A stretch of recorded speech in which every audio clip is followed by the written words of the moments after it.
নমস্কার, মৌমিতার হেসেলে আবারও সবাইকে একবার স্বাগত জানিয়ে আরেকটা নতুন রান্না নিয়ে আপনাদের কাছে হাজির হয়েছি। আশা করছি আপনাদের খুবই ভালো লাগবে। আপনারা কেমন আছেন?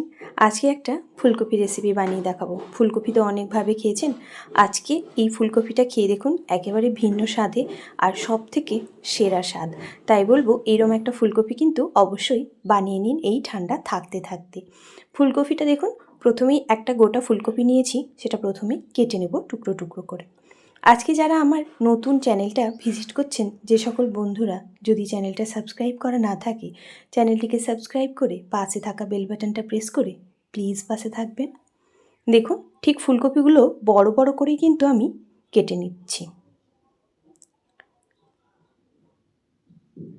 এই রান্নাতে কিন্তু ফুলকপিগুলো ঠিক এরকম বড় বড় করে কেটে নিতে হবে, একেবারেই ছোট করা যাবে না। এইভাবে ফুলকপিগুলো প্রথমে কেটে আর ধুয়ে নিচ্ছি।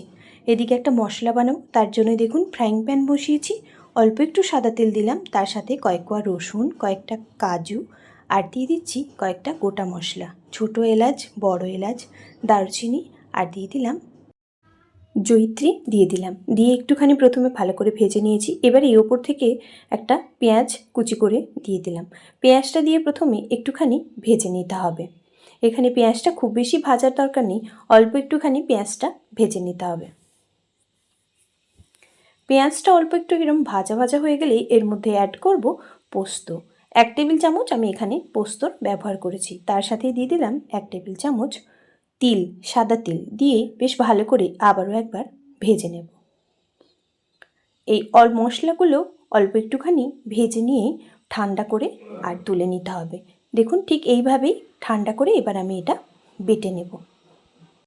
মশলাটা বাটবো, তার জন্য দেখুন এখানে মিক্সিং জার নিয়েছি, এর মধ্যেই দিয়ে দেব সব মশলাটা।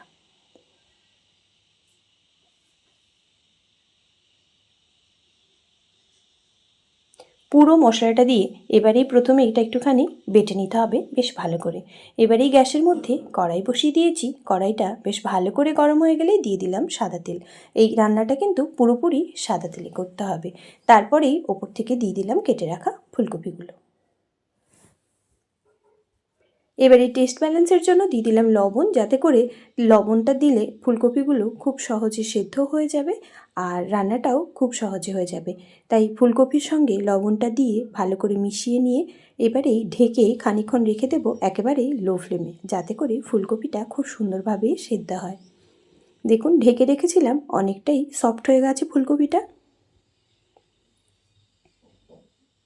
আর এইভাবেই একটুখানি খুলে এবার রান্নাটা করে নিতে হবে, আর ঢেকে দেবো না, তাহলে ফুলকপিগুলো বেশি সেদ্ধ হয়ে যাবে, সেক্ষেত্রে কিন্তু ফুলকপিগুলো ঘেটে যেতে পারে। তাই এইভাবেই রান্নাটা এবার হাই ফ্লেমে করে নিতে হবে। দেখুন, ফুলকপিগুলো ঠিক এরকম লাল লাল ভাজা হলে তারপরেই কিন্তু তুলে নিতে হবে।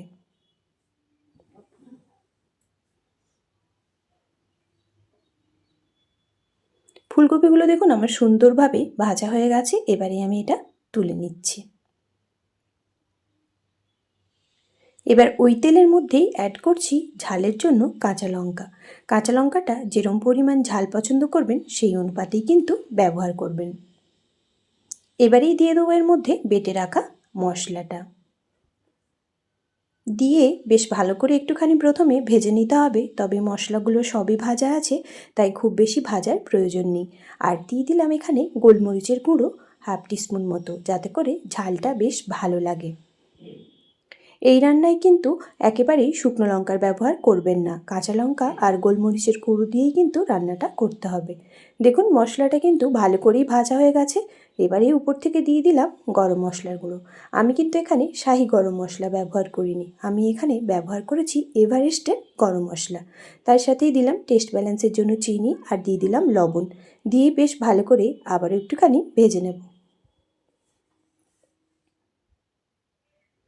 এবারে এর মধ্যে অ্যাড করছি, দেখুন বাড়িতে আমরা যে দুধ গরম করি তার থেকে যে সরটা ওঠে, সেই সরটাই আমি তুলে রেখে দিয়েছিলাম, আর এই সরটাই বেশ ভালো করে ফেটিয়ে নিয়ে এবারেই আমি এর মধ্যে এই মালাইটা অ্যাড করব। আপনারা চাইলে এখানে ফ্রেশ ক্রিমও ব্যবহার করতে পারেন। এই মালাইটা দেওয়ার জন্যই কিন্তু ফুলকপির টেস্টটা হবে দুর্দান্ত।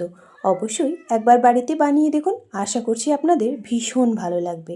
গরম গরম ভাতের সাথেও যেমনি ভালো লাগে, আর রুটি, পরোটা, ফ্রায়েড রাইস সব কিছুর সাথেই কিন্তু এই ফুলকপিটা দারুণই লাগে। মালাইটা দিয়ে বেশ ভালো করে দেখুন কষিয়ে নিয়েছি, সুন্দরভাবে তেল ছেড়ে দিয়েছে। এবারেই দিয়ে দিচ্ছি এখানে মশলার বাটি ধোয়া জল। গ্রেভিটা যেরম পছন্দ করবেন সেই অনুপাতেই কিন্তু এখানে জল দেবেন, তবে গ্রেভিটা খুব বেশি করলে এখানে ভালো লাগবে না, তাই খুব বেশি জল দিলাম না। জলটা দিয়ে বেশ ভালো করে মিশিয়ে নিচ্ছি। এবারেই ফুটতে দেব। ঝোলটা ভালো করে ফুটে উঠলে এর মধ্যে অ্যাড করব ভেজে রাখা ফুলকপিগুলো। এই রান্না করতে ঝামেলা লাগে না, কিন্তু বাড়িতে লোকজন এলে এরমভাবে একবার ফুলকপি বানিয়ে দেখতে পারেন, বেশ ভালো লাগে খেতে। আর যদি আমার এই রেসিপিটা আজকে আপনাদের ভালো লাগে তাহলে বলবো অবশ্যই একটা লাইক করবেন, আর যদি খুব ভালো লাগে বন্ধুবান্ধবদের সঙ্গে কিন্তু শেয়ার করতে ভুলবেন না। ঢেকে রেখে দেবো 5 মিনিট, তারপরেই দেখুন কতটা সুন্দর হয়েছে। সুন্দরভাবেই ফুলকপিটা সেদ্ধও হয়ে গেছে, আর একেবারেই দেখুন গোটা গোটা রয়েছে। ঠিক এইভাবে যদি রান্নাটা করেন ফুলকপিগুলো থাকবে একদমই গোটা গোটা, আর দারুণই সুন্দর দেখতে লাগবে। ওপর থেকে কয়েকটা কাঁচা লঙ্কা দিয়ে দিলাম, আর দিয়ে দিচ্ছি কসুরি মেথি। কসুরি মেথিটা দেওয়ার কারণে গন্ধটা কিন্তু বেশ ভালো লাগে। এবারেই দেখুন দেখতে কতটা সুন্দর হয়েছিল। এই ফুলকপি দেখতে যেমনই সুন্দর হয়, খেতে তো হয় আরোই দুর্দান্ত। তাই আপনাদের কাছে রিকোয়েস্ট করব এইভাবে একবার ফুলকপিটা বানিয়ে দেখুন। যদি ভালো লাগে লাইক, কমেন্ট, শেয়ার, সাবস্ক্রাইব করতে ভুলবেন না। যদি খুব ভালো লাগে তাহলে বন্ধু বান্ধব আত্মীয় স্বজনদের সাথে একটু শেয়ার করে দেবেন। এতটা সময় আমার সঙ্গে থেকে আমার এই রেসিপিটা দেখার জন্য আপনাদের অসংখ্য ধন্যবাদ। ভালো থাকবেন।